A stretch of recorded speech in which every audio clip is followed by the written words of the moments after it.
Characters discourse. Why and in what cases does the girl use a number of emphatic exclamations? Ah, oh, goodness, why? And endearing phrases. Ah, the poor boy, you poor sick thing. Why does the girl use the hyperbole coming all the way up here? The mock baby talk, addressing him in the third person. Ah, I was forgetting he was so sick. I was scolding him when he was so miserable. Poor boy, how is he feel now? How does the author manage to portray the character of a boy as unfeeling, selfish, boasting, and callous? So what is the theme of the story? In what way is it connected with the title of the story, The Last Tea? Can you recognize Dorothy Parker's dominant themes? Frustrated love, loneliness, disillusionment. And who tells the story? Does it help to make it more effective? Is Dorothy Parker successful in conveying the protagonist's feelings? Does she succeed in portraying the characters? And now about tone in the story. So tone is the author's attitude, stated or implied, toward the subject.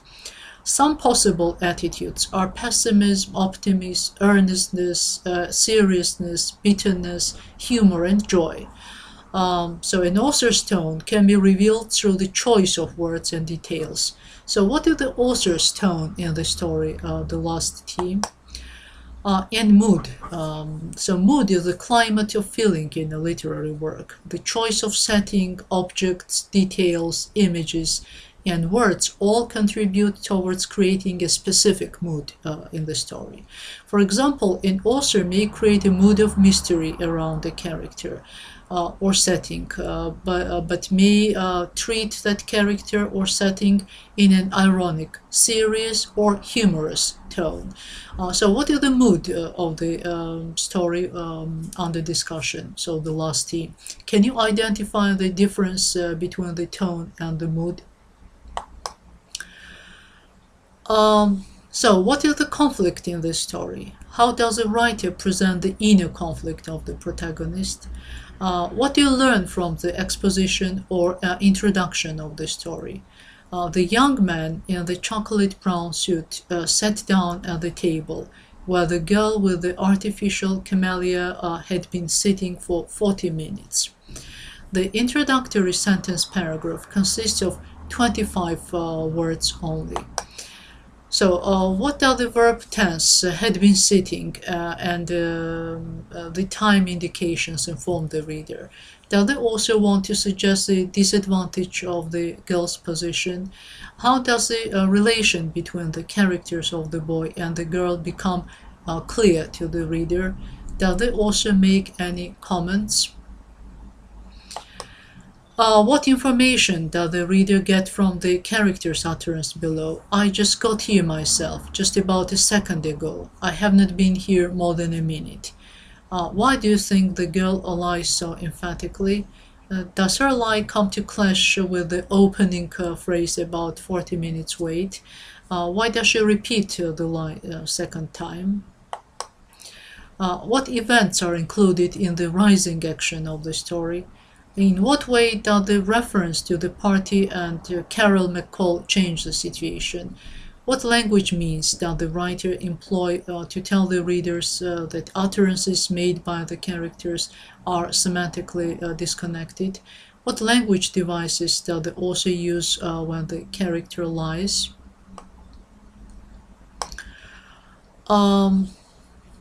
So the character of a girl lies many times in the story. How would you behave if you were in a similar situation? So identify yourself with the character and draw conclusions. The girl is desperately trying to get the relationship back to the way it was. What do you think their relationship was like in the past? Is it possible that it was any better than it is now? Women usually tend to make excuses for the actions of their beloved. How does the author succeed in showing this in the story? Find examples in the text. So what is the climax of the story? What events are included in the falling action of the story? What language means that the author employed to show that the girl does not want to realize, or maybe she realizes but refuses to accept the truth that the relationship has already died? The character of a girl still hopes that he will call her. Apparently, she hopes that the relationship will change and his attitude towards her will change. What do you think the changed version is a real him, or she fools herself into thinking he was someone else and the relationship was something different? So have you ever been in a dying relationship when you are not willing to admit that it has ended? Can you understand what the female protagonist feels? How does the author express the contrasting attitudes towards the boys and girls relationship and their psychological and emotional disparity? And now about dialogues in the story. So most stories by Dorothy Parker are written in the form of dialogue. Through it, Dorothy Parker manages to eliminate herself from the narration. She neither explains nor makes comments, but rather through the dialogue expresses the characters' minds. The characters, while exchanging their remarks, discussing other people and their actions, expose themselves to the reader. So what is the role of dialogue in the story? The author appears in the narration only twice, at the beginning and at the end of the story, and interferes with the character's dialogue only by her remarks, he said, she said. Does Dorothy Parker employ dialogue in order to expose the inner selves of her characters? Does she succeed in doing this by eliminating herself from the narration?